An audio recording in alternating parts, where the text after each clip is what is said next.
स्वात्मे स्थितः समस्त व्यापार वेदि विनिवृत्ति संगः प्रवेद्य कालोऽपि चरोवरेण्यः पायादपायात् पुरुषः पुराणः परैरचिन्त्यं युगभारुमेकः स्तोतुं वहन्य योगिभिरपि शक्यः स्तुत्योद्यमेशो वृषभो नभानो किम प्रवेशे विशदे प्रदीपः तत्राजशक्रा सकनाभिमानं नाहं त्यजामि स्तवनानुबन्धं स्वल्पेन बोधेन ततोऽधिकारतं वातायनेनैव निरूपयामि तं विश्वे दृष्ट्वा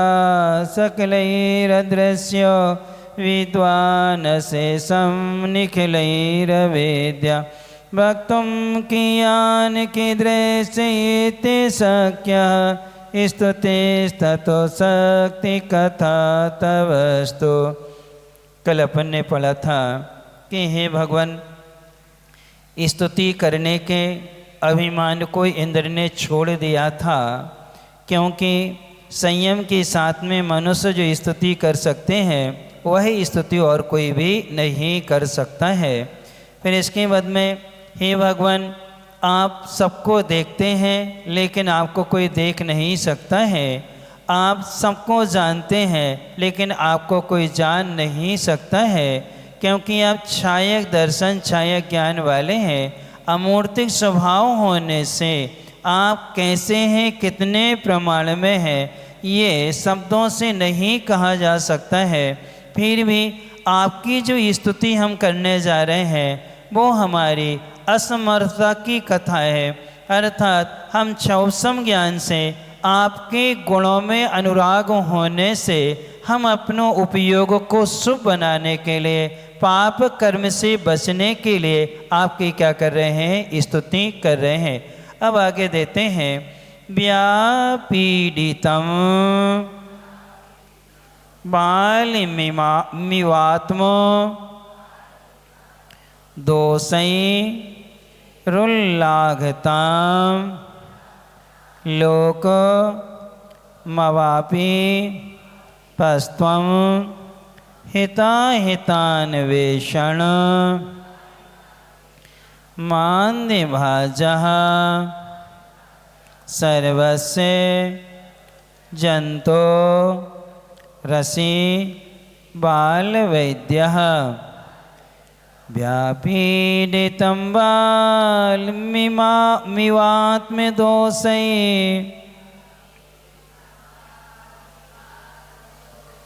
रुल्लाघितां लोकमवापि पस्त्वं हिताहितान्वेषण मान्दिभाजः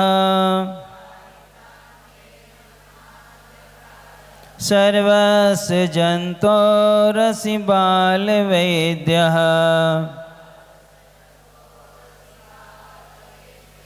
दाता न हर्ता दिवसं विवस्वा नद्यश्व इत्युचितो दर्शिता सह सव्याज मेवं गमत्ये सक्तः क्षणेन दस्ते दत्से भीमतं नताये दाता न हरता दिवसं विवस्वा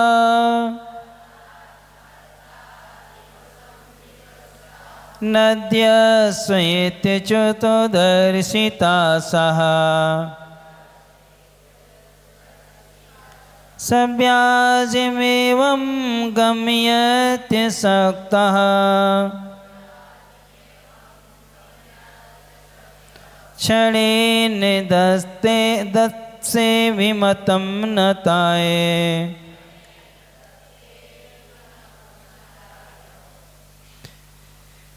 व्यापीडितं वाल्मीमात्मदोषैः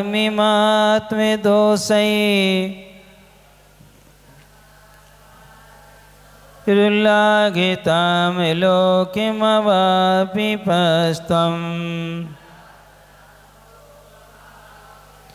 हिताहितान्वेषणमान्द्यभाजः सर्वस्य जन्तोरसि बालवैद्यः दाता न हर्ता दिवसं विवस्व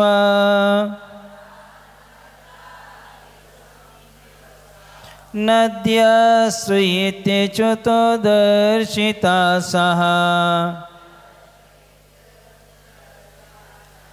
सव्याजमेवं गमयत्यशक्तः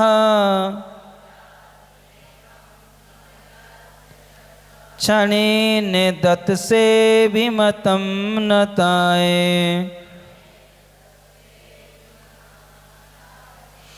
अपने दोषों से बालक सम जनमानुष पीड़ित रहते नाते आप उन सभी जनों को भव संताप रहित करते जो अपने हित और हित का रखे न कोई ध्यान पुमान उन सब को प्रभु बाल वेदेवन स्वास्थ्य करो तुम कृपा निधान देता लेता और काम कुछ आज कल परसों करता दिन कर दिवस व्यतीत कराता व्यर्थ दिलासा है देता हे जिन पति अविनाशी भगवन पल भर भी नहीं देर करो शरणागत तुम भक्ति जनों को इच्छित फल दे कष्ट हरो। अब यहाँ पर दे रहे हैं संकटहारा के 5वें नंबर का काव्य है। तुम हे भगवान तुम यानी आपने बालमयो बालक की तरह आत्मदोष से अपने द्वारा किए गए अपराधों से व्यापीडितम अत्यंत पीड़ित होकर के लोकम संसारी मनुष्यों को उल्लाघता निरोगता को अवापिपः प्राप्त कराई थी। निश्चय से आप हितो अने अच्छा अहित यानी बुरा इनके विचारों का अन्वेषणम विचार करने में खोज करने में आप कैसे हैं आंधिभाजः अर्थात आप उसको क्या हुए हैं प्राप्त हुए हैं। किसके विषय में अच्छे और बुरे का हित और अहित का विचार करने में खोज करने में आप क्या है मूर्खता को क्या हुए हैं प्राप्त हुए हैं। सर्वस्य जंतो हो सभी प्राणियों के लिए बाल वैद्य असि आप कैसे हैं बाल वैद्य के समान है। हे भगवान आप जो है बालकों की तरह अपने द्वारा किए गए अपराधों से पीड़ित इस संसारी मनुष्य को निरोगता से प्राप्ति कराया था। क्यों कराया था क्योंकि आप जो है भले और बुरे विचार करने में अज्ञानता को क्या हुए हैं प्राप्त हुए हैं। आप सभी प्राणियों के लिए बाल वैद्य के समान है। अर्थात यहाँ ये कहा जा रहा है जैसे बच्चों की गलतियों को माता पिता क्या कर देते हैं इग्नोर कर देते हैं अर्थात उन पर ध्यान नहीं देते हैं। ये क्या है अभी 6 महीने का साल भर का क्या है बालक है। इन बच्चों की गलतियों पर ध्यान नहीं दिया जाता है। वैसे 3 वर्ष तक के बच्चों की गलतियों पर ध्यान दिया नहीं जाता है कि उनमें इतनी बुद्धि का विकास नहीं होता है कि बुद्धिपूर्वक कोई अच्छे से कार्य क्या है कर सकें। इसलिए हे भगवान, उनके द्वारा जो दोष हुए हैं उन दोषों से वो पीड़ित है सारा संसार, क्योंकि जो गलतियां करते हैं उससे कर्म अपने लिए बंद होता है, उन गलतियों का कर्म उदय में आता है, उससे हम ही क्या होते हैं, दुखी होते हैं। ऐसे दुखी जीवों को आपने निरोगता से क्या है संपन्न कराया था, अर्थात उनके दुखों को दूर कर दिया था। क्योंकि आप जो हैं छाया ज्ञान दर्शन वाले हैं। कौन से ज्ञान वाले हैं? छाया ज्ञान और छाया दर्शन है। छाया ज्ञान दर्शन में अच्छे बुरे का विचार होता नहीं है, अर्थात वो देख रहे हैं, जान रहे हैं, ये कभी नहीं कहेंगे तुमने ये अच्छा किया और तुमने क्या किया है, बुरा किया है। अर्थात वो तटस्थ भाव से देखते जानते हैं। जैसे एक मूर्ख व्यक्ति होता है, उसको अच्छे बुरे से कोई मतलब नहीं होता, विवेकहीन होता है। हे भगवान, आप भी छाओ समय ज्ञान से रहित हैं, इसलिए आप हमारे गुण दोषों का विचार नहीं करते हैं। आप लोग आलोचना पाठ में पढ़ते हैं, लास्ट में आता है, क्या पढ़ते हो आप लोग? पढ़ते कि नहीं पढ़ते कभी? मेरे दोष न चितारो अपनो विरद संहारो। ही भगवान, आपने अपने स्वरूप का ही क्या किया है, चिंतन किया है। आप अपने स्वरूप में हैं, आप हमारे गुण दोष का विचार कर ही नहीं सकते हैं। अच्छे बुरे का विचार होता मन के आश्रित। किसके आश्रित होता है? मन के आश्रित। और भगवान के पास में मन नहीं है। 12वें गुणस्थान तक ही मन काम करता है। 12वें गुणस्थान में संगी असंगी मार्गणा या कर्म क्या हो जाता है, समाप्त हो जाता है। जब छाया ज्ञान दर्शन होता है उस समय मन का और इंद्रियों का कोई काम नहीं होता है। इसलिए आप संसार के किसी भी जीव के गुणों को अथवा दोषों को आप क्या करते हैं, जानते नहीं हैं और ना देखते हैं। आपके ज्ञान में झलक रहे हैं, लेकिन आपको उनसे कोई मतलब नहीं है। इसी प्रकार से अच्छी बुरी की विचार करने अब किसको प्राप्त हुए हैं? अज्ञता को प्राप्त हुए हैं। इसलिए सभी प्राणियों के लिए बाल वैद्य के समान है। किसके समान है? जैसे बच्चों के जो डॉक्टर होते हैं या बच्चों के जो वैद्य होते हैं, वो बच्चों की कोई गलती को देखते नहीं हैं और नब्ज पकड़ के उसका क्या कर देते हैं, उपचार कर देते हैं। किनका? उन्हें बालकों का। कहीं बालक मुँह से बोल भी नहीं सकता है, कोई कुछ भी कह नहीं सकता, उनको देख करके उनके क्या कर देता है, रोग का निदान कर देता है। ऐसे ही आप भी संसारी प्राणी जो हैं अपनी गलती से परेशान होते हैं, उन सारी परेशानियों को आपके निकट जो पहुंच जाता है आप उन सबको क्या कर देते हो, दूर कर देते हो। इसलिए आप बाल वैद्य के क्या हैं, समान है। फिर इसके बाद में दे रहे हैं अच्युत। अच्युत का अर्थ हुआ करता है आप कभी भी च्युत नहीं होते, यानी आपने जो स्वरूप प्राप्त कर लिया है, आप में जो गुण आ गए हैं, उन गुणों से आप कभी गिरते नहीं हैं। अर्थात आप उदारता आदि गुणों से क्या हैं, सहित हैं। विवस्वान सूर्य, न दाता न हरता। सूर्य जो है ना तो देता है और ना ही कुछ हरता यानी अपहरण करता है, ना कुछ लेता है। सिर्फ अद्य और स्वाहा, अद्य यानी आज, स्व यानी कल, इस तरह दर्शित आशा, आशा यानी दूसरे पक्ष में दिशा को दिखाता हुआ असक्ता सन असमर्थ होता है। कभी पूर्व में तो कभी पश्चिम में, यानी प्रातः पूर्व में तो शाम को कहाँ, पश्चिम में है। ऐसा उसका क्या है, कार्य है, असमर्थ होता है। एवं इसीलिए ही आप भी बिना लिए बिना दिए ही सब व्याजम छल से रहित कपट से रहित दिवसम दिन को गमयति बिता देता है। किंतु आप नताए नम्र मनुष्यों के लिए क्षणेन क्षण भर में अभिमतम इच्छित वस्तु को दत्त से दे देते हैं। हे भगवान, आप जो हैं उदारता आदि गुणों से सहित हैं। सूर्य जो है ना कुछ लेता है और ना कुछ देता है, आज और कल इसी प्रकार की आशा दिखाता है। आज प्रकाश है, शाम को अंधकार, कल फिर प्रकाश आएगा, फिर अंधकार आएगा, ऐसा उसका क्रम क्या है, बना रहता है।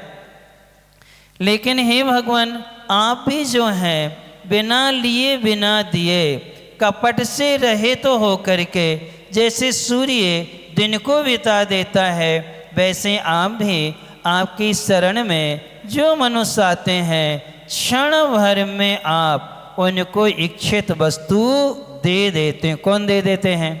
भगवान देते हैं क्या? यहाँ तो कह रहे हैं भगवान देते हैं क्या? भगवान नहीं देते। यहाँ भी कारण में कार्य का उपचार है। जब हम विनम्र भावों से भगवान को नमस्कार करते हैं, उस नमस्कार करने जो पुण्य संचय होता है, उस पुण्य से हमें इष्ट वस्तु की क्या होती है, प्राप्ति होती है। जैसे सूर्य दिन का और रात्रि का कर्ता नहीं है, ये अनादि अनिधन है, शाश्वत ये विमान है। इन विमानों जोशी देवों के विमानों को 4-4 हजार देव क्या करते हैं, खींचते हैं। 16,000 देव होते हैं।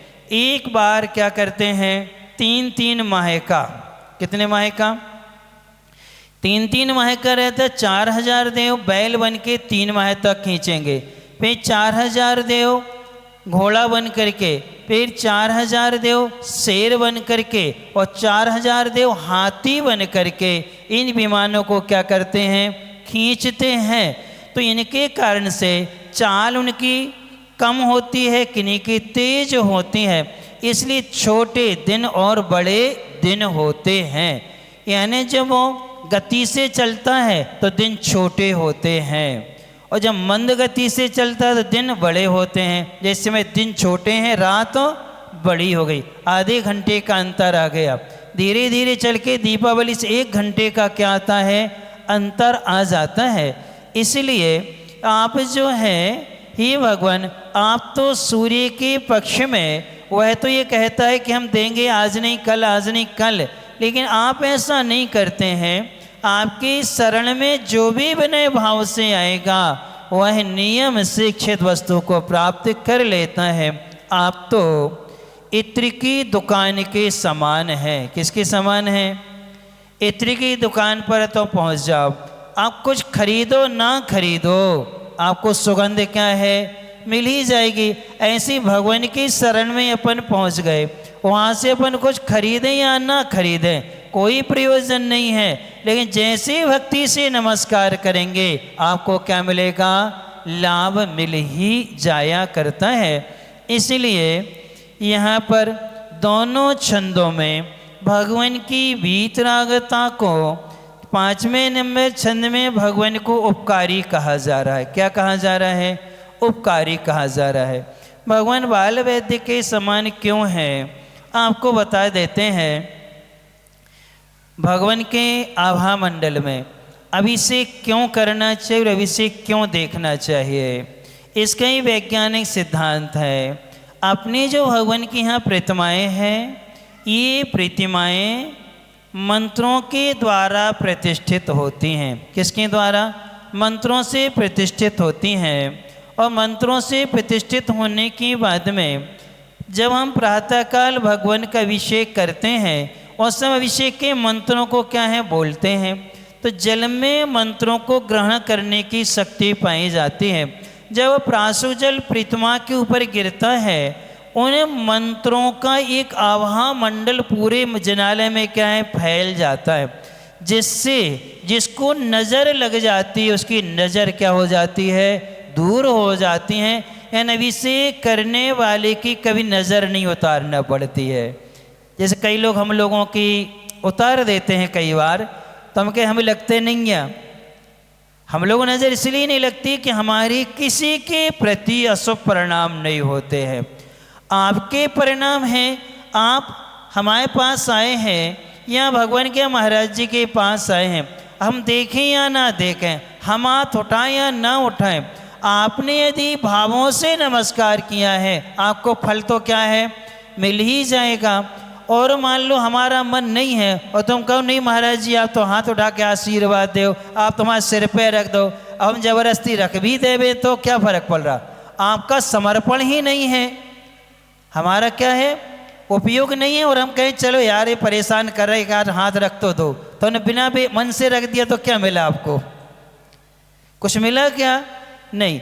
इसलिए आपके जो कुशल परिणाम हैं उनसे तो भगवान का जो आभा मंडल होता है उस आभा मंडल में और अपने जितने भी जिनबिंब हैं प्रीतमाएँ हैं ये 64 रिद्धियों से संपन्न होती हैं। कितनी रिद्धियों से, साक्षात आनंद 64 रिद्धियों संपन्न है। इन्हीं प्रतिमाओं में उन मंत्रों का क्या किया गया है, आरोपण किया गया है। तो उन रिद्धियों में आशीर विष्ट रिद्धि, दृष्टि विष रिद्धि होती हैं। 8 प्रकार की औषध रिद्धियाँ हुआ करती हैं। उन औषध रिद्धियों के प्रभाव से सारे रोग क्या होते हैं, दूर होते हैं। कहाँ है, भगवान का अभिषेक करने वाले के लिए हार्ट डिलीज की कभी बीमारी नहीं होती और उसके लिए उक्त रक्तचाप यानी बीपी का बढ़ना और बीपी का क्या होना, निम्न रक्तचाप यानी बीपी का घटना, ब्लड प्रेशर, यानी ये दोनों ना बढ़ते हैं ना घटते हैं। रोज अभिषेक करने लगो आपकी सारी बीमारियां दूर होती हैं। क्यों, ये 64 रिद्धियों के धारी कौन है, भगवान है। उनके अभिषेक को देखने से भी जब वो किरणें निकलती हैं तो उससे हमें आँखों के लिए इतने विटामिन मिल जाते हैं। आधे घंटे तक सुबह सूर्य उदय के पहले हरी घास पर चलने से जो आपको एनर्जी मिलती है वो मात्र भगवान का अभिषेक देखने से मिल जाती है। हम हरी घास पर चलेंगे, सूर्योदय के पहले चलेंगे, जीवों की क्या होगी, हिंसा होगी। और यदि हम उस समय भगवान का क्या देख लें, अभिषेक देख लें, तो अभिषेक देखने मात्र से क्या होती है, वो चीज़ें क्या होती हैं, हमें प्राप्त हो जाती होती, एनर्जी हमें मिल जाती है। इसलिए आप बाल वैद्य हैं। कैसे हैं आप, यानी हम सबके गुण दोषों का विचार नहीं करते हैं, अच्छाई ज्ञान दर्शन वाले हैं। इसलिए हे भगवान आप हम सबका क्या करने वाले हैं, उपकार करने वाले हैं। अन्य जो हैं, अन्य लोग जो हैं सूर्य को नमस्कार करते हैं और उससे वरदान मांगते हैं और राग और द्वेष से सहित होने से वो कहते आज नहीं कल देंगे। क्या करेंगे, आज नहीं कल देंगे। कल की बात सुनकर के पूज्य मुनिवर श्री क्षमा सागर जी महाराज जी की एक कविता याद आ गई। क्षणिका है, छोटी सी कविता है, तलवाड़ा वालों पर बिल्कुल फिट बैठती है, बिल्कुल फिट बैठती है। वो कल शब्द आ गया ना इसमें, अद्यस्व आज और कल। यहाँ के लोग वक्त के बड़े पाबंद हैं। कहाँ, यहाँ के लोग वक्त के बड़े पाबंद हैं। आज का काम कल करते हैं, आज का काम कल करते हैं और कल कभी आता नहीं है, कभी नहीं करते। कल कभी आते ही नहीं है। कल आया क्या कभी, ये बताओ, कल कभी आएगा नहीं। क्यों, हमने तो कल का कहा था, वही कल करेंगे। हम पूछेंगे भैया क्या हुआ, महाराज जी कल का कहा था ना, तो कल तो कभी आता ही नहीं है। तो ये जो है राग और द्वेष वाले जो होते हैं उनसे कभी भी आज या कल कभी मिलता नहीं है। वो आशा ही दिलाते, क्या दिलाते हैं, आशा दिलाते हैं। लेकिन भगवान आप जो हैं इससे आप रहित हैं। आप किससे हैं, इससे क्या है, सब व्याजम। आप जो हैं कपट आदि से क्या है, बिल्कुल रहित हैं। इसे नम्र पुरुष जो भी आपकी शरण में आएगा वो नियम से इच्छित वस्तु को क्या कर लेता है, प्राप्त कर ही लिया करता है। इसलिए आपको एक बार बताया था जब हम पूज्य मुनिवर श्री सरल सागर जी महाराज जी के साथ थे, हमने उन्हीं से व्याकरण, न्याय और भी प्रारंभिक सारा स्वाध्याय वहीं सीखा है। और उनसे पढ़ते समय कुछ ऐसी गलतियां हो जाती थीं तो वो हम लोगों को ना आशीर्वाद देते थे ना बात करते थे, देखते भी नहीं थे। हम लोग जाएंगे, भक्ति कर लेंगे, भक्ति हो जाएगी, नमोस्तु करेंगे, देखेंगे, आशीर्वाद नहीं देंगे। और क्लास में 2:30 बजे से लगने या 2 बजे से लगती थी, तो 2 बजे हम लोग पहुंच जाएंगे, भी क्लास चालू कर देंगे, पढ़ा देंगे, देखेंगे तक नहीं, और ना पूछेंगे ना कुछ करेंगे। तब हमने लिखा था कि हे गुरुवर, जितना डांटना है उतना डांट लो, डांट तुम्हारी अपनी है, तुम्हारी डांट हमारे समर्पण को तोड़ नहीं पाएगी। आपकी डांट हमारे समर्पण को तोड़ नहीं पाएगी। जितना नाराज होना है उतना नाराज हो लो, नाराजगी तुम्हारी अपनी है, तुम्हारी नाराजगी मेरी श्रद्धा को तोड़ नहीं पाएगी। तुम्हारी नाराजगी हमारी श्रद्धा को तोड़ नहीं पाएगी। तुम ठुकराने की अंतिम हद तक ठुकराओ, लेकिन हम अपनाने की अंतिम हद तक क्या करेंगे? अपनाएंगे। यानी तुम्हें जितना ठुकराना ठुकरा लो, लेकिन हमारा भी समर्पण है, हम भी अंतिम श्वास तक, अंतिम हद तक क्या करेंगे? आपको अपनाएंगे। क्यों? हमारा जब भी कल्याण होगा साधु परमेष्टि से ही होगा, और जब तक हम साधु परमेष्टि बनेंगे नहीं तब तक हमारा मोक्ष मार्ग भी नहीं बनेगा। हमारा ये समर्पण है। इसी प्रकार से अरहंत भगवान जो हैं 18 दोषों से रहित हैं, मोहिनी कर्म से रहित होने से उनके पास जाने मात्र से इच्छित वस्तु की क्या होती है? प्राप्ति हो जाती है। हमारे साथ में बहुत सारे रहे, सीनियर ब्रह्मचारी रहे, बहनें भी रही हैं। करीब करीब उन महाराज जी से 32 लोग पढ़े लिखे हैं, परंतु ये उनका आशीर्वाद था कि 5 साल में जितना हमने उनसे लिया है उतना कोई 20 साल में भी नहीं ले पाया। क्यों? सब अपना अपना क्या था? समर्पण होता है। उनके चरणों में पहुंच जाओ, वो 10 से 12 घंटे पढ़ाने के लिए तैयार रहते थे। कभी भी पहुंच जाए, महाराज जी हाँ चलो बैठ जाओ, उसी समय क्या कर लगेंगे? वो पढ़ाने लगे। कभी उनके मुख से मना तो निकले ही नहीं। अब तुम कितना याद कर सकते हो, कितना तुम तैयार कर सकते हो, ये उनकी क्या थी? विशेषता थी। ऐसे ही भगवान हुआ करते हैं। वो किसी से कुछ लेते नहीं, कुछ देते नहीं हैं। ये आपके समर्पण पर निर्भर है। किस पर निर्भर है? इसलिए हमें इच्छित वस्तु की क्या होती है? प्राप्ति होती है। इच्छित वस्तु क्या है आपकी? क्या इच्छित वस्तु है? संसार का सुख, प्रशमोत्पन्न सुख, आत्मोत्पन्न सुख या शाश्वत सुख। जिस भूमिका में है हम, जिस काल में हैं, इस समय यदि इच्छित कोई वस्तु है तो वह प्रशमोत्पन्न सुख। कौन सा सुख है? प्रशमोत्पन्न सुख इस समय हमें प्रमुख है। अर्थात हमारी पंचेंद्रिय के विषय और कसायों का समन हो जाना, इन विषय कसायों का कम हो जाना ही क्या कहलाता है? प्रशम कहलाता है।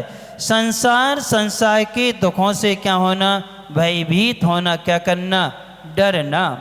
घर में थे, गांव पर दुकान थी, 6 किलोमीटर दूर गांव था, वहाँ 2 ही घर थे, बाकी हम लोग सब मंदिर तो डेली आते थे सुबह से। तो दुकान पे बैठे थे, किराने की, गल्ले की, जल सब कुछ उसमें था। गांव की दुकानें तो ऐसी होती हैं। तो चिड़िया आती थी तो दरवाजे पर बैठती थी सबसे पहले, और वो चारों तरफ क्या करेगी? देखेगी, अंदर आएगी और दाना उठा करके क्या हो जाती थी? उड़ जाती थी।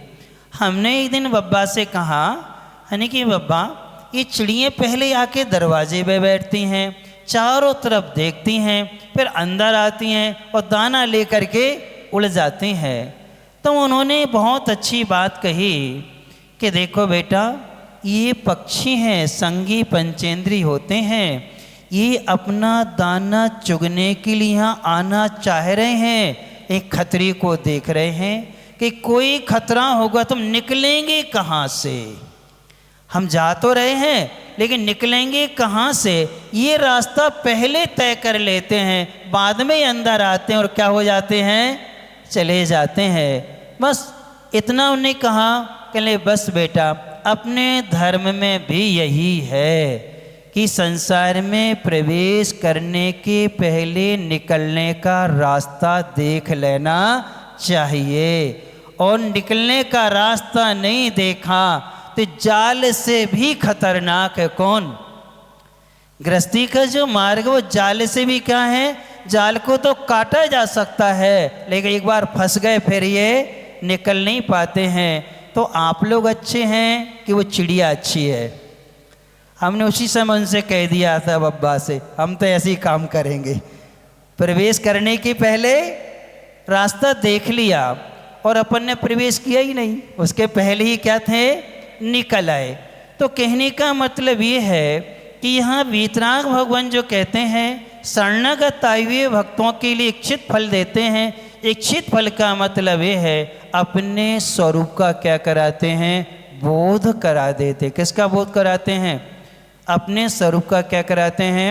बोध करा देते हैं। आपने साथ भूदेव और भवदेव की शायद कहानी पढ़ी होगी। विवाह होकर के गए थे, इतना राग था, पत्नी मायके आई तो दामाद भी संगे आ गए। पत्नी को एक सेकंड के लिए छोड़ने को तैयार नहीं। कौन? उसका पति। और उसका पत्नी का भाई उसको लेने आया था। अब वो लेने आए थे, सब जंगल में गए, वो महाराज जी के दर्शन करने चला गया। कौन? पत्नी का भाई। वो शब्द इसलिए नहीं कह रहे, रिश्ते वो गाली मानी जाती है, जीजा और वो गाली मानी जाती है, इसलिए अपन शब्द लेते नहीं। पत्नी का भाई। अब वो गया, दर्शन करने लगा, और दर्शन करते करते इतना भाव विभोर हो उठा तो कहने लगे, क्यों भाई, हमें तो ऐसा लग रहा है कि तुम दीक्षा ही ले लोगे क्या? तो कहने लगे, हाँ हमारे तो भाव हो गए, तो क्या तुम भी दीक्षा ले लोगे? तुम दीक्षा लोगे तो हम भी क्या कर लेंगे? दीक्षा लेंगे। तो वो कहने लगे, जो का दीक्षा ले है, पत्नी के संगे तो चले आ रहे, यानी 8-15 दिन के लिए भी पत्नी को कहीं नहीं छोड़ पा रही, क्या दीक्षा लेगा? उसने महाराज से निवेदन किया, केस लॉन्च कर लिए, दीक्षा ले ली। तत्काल इसने भी क्या कर ली? दीक्षा ले ली। पत्नी डोली में बैठी रह गई। कहाँ बैठी रही? वो वहीं बैठी रही, और दोनों ने क्या कर ली? दीक्षा ले ली। दीक्षा लेकर के तप करके समय व्यतीत हो गया। संयोग बस सारा संग अलग अलग दिशाओं में विहार कर गया। अब करीब करीब 14 वर्ष व्यतीत हो गए। 14 वर्ष बाद उसको अपनी पत्नी की याद आ गई। किसकी याद आई? पत्नी की याद आई। अरे बेचारी को हम जंगल में रास्ते में छोड़ आए थे, बेचारी का क्या हुआ होगा, क्या नहीं है। अब उस नगर में आ गए। किस नगर में? उसी नगर में आ गए जहाँ क्या हुई थी उनकी।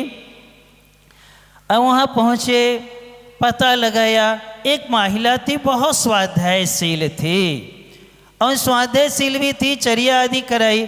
तो महाराज कहने लगे, क्यों आप उस श्राविका को जानते हो? शादी हुई थी, कुछ ही दिन हुए थे, पहली बार वो अपने मायके जा रही थी, रास्ते में उनके पति ने मुनि दीक्षा ले ली थी, उनके भाई ने भी दीक्षा ले ली थी, आप क्या उस श्राविका को जानते हैं? तो महाराज ने इतना पूछा। वो महिला समझ गई, बहुत समझदार थी। उसने कहा, ठीक है महाराज, और हम पता करते हैं। दूसरे दिन फिर महाराज ने पूछा, तब उसने कहा, हाँ महाराज हम जानते हैं। इतने में एक बालक आया, बिल्कुल दौड़ा दौड़ा बालक आया, और आते ही आते कहता है, माँ माँ माँ, क्या हो गया बेटा? आपने खीर बनाई थी, खीर आपने रख दी थी, हाँ रख के आए थे बेटे, उसमें मक्खी गिर गई थी, फिर क्या किया, हमने खीर खा ली, फिर क्या हुआ, माँ उल्टी हो गई, हमें उल्टी हो गई थी, फिर क्या किया माँ, हमने फिर वही उल्टी खा ली, वो ताजी खीर थी खाई, मक्खी डली थी तो उल्टी हो गई, हमने वो खीर क्या कर ली, पुनः खा ली। माँ ने अच्छे से आशीर्वाद, बहुत अच्छा किया बेटा, अपन को अपनी चीज़ फेंकना नहीं चाहिए, बहुत अच्छा किया। जैसे ये कहा तो महाराज को डांट दिया उसने, क्या करती हो, देखो उसने बमन को क्या कर लिया, ग्रहण कर लिया, और तुम कह रही शाबाश बेटा बहुत अच्छा किया, अपनी चीज कभी फेंकना नहीं चाहिए। ये कैसी शिक्षा दे रही है बच्चों की। जैसे ही ये कहा, वो अपने बच्चे को सिखा पढ़ा के आई थी पूरा, और जैसे इतने ही कहा तब तो उसने कहा हाँ महाराज आप उसके विषय में पूछ रहे थे ना। जैसे ही ये कहा तब महाराज को उस घटना से याद आ गया कि जैसे ये बमन के लिए मैं अवक्ष्य मानव जिसे भोग करके छोड़ दिया है उसको दोबारा ग्रहण करना निंदनीय माना जाता है, और मैं भी किसके विषय में पूछने, कुछ नहीं। महाराज ने पिछी कमर वहाँ से चले, वो कह ली महाराज ठहरो, उनको बुला के ला रहे हम। महाराज अब काय को रुकने वाले, वो क्या हो गए, स्थितिकरण, यानी देखो वैराग्य के भाव, एक वीतराग मुद्रा को देखा, उनके भीतर इच्छित वस्तु की क्या हुई, प्राप्ति हुई, साथ बना रहा, चलता रहा, और साथ का जैसे वियोग हुआ 12-14 वर्ष बाद याद आई, याद आने में भूल भाल गए और कोई नहीं थी, वही उनकी क्या थी, कौन थी, वही पत्नी थी। वो तो बच्चे को उसने क्या किया था, तैयार करा दिया था कि बेटा कल ऐसा ऐसा तुम्हें करना है, ऐसा ऐसा सब सिखाई उसने कह दिया। तब वो वहाँ से वैराग इतना पक्का होता है। इसलिए इच्छित वस्तु यदि कोई है तो प्रश्नोत्पन्न आत्मोत्पन्न सुख है जो अभी तक अपन ने पाया नहीं है। संसार कई ऐसी कोई भी वस्तु नहीं है जिसे हमने भोग के छोड़ा ना हो। ऐसा कोई रिश्ता नहीं है जो हम और आपके बीच में घटित ना हुआ हो। संपूर्ण पंच परावर्तन में क्या है, सब घटित हुआ है। बमन के समान, उल्टी के समान हमने सब क्या कर दिया है, छोड़ दिया है। अब उसमें कौन सी व्यक्ति की क्या होगी, स्पृहा होगी। इसलिए हे भगवान, आपके शरण में जो भी आता है इच्छित वस्तु की क्या करता है, प्राप्ति करता है, अतः प्रश्नोत्पन्न सुख को वो प्राप्त कर लेता है और अपने आत्म सुख के मार्ग पर क्या है, संलग्न हो जाया करता है। आज के नियम का पालन कौन कौन ने किया, क्या नियम था? अच्छा, पालन कर लिए कि नहीं? किराने की दुकान वाले, चूड़ी बैंगल आदि की दुकान वाले, दवाई की दुकान वाले, देखो शिव चक्र मंडल की पूजन होती है, उसमें पहली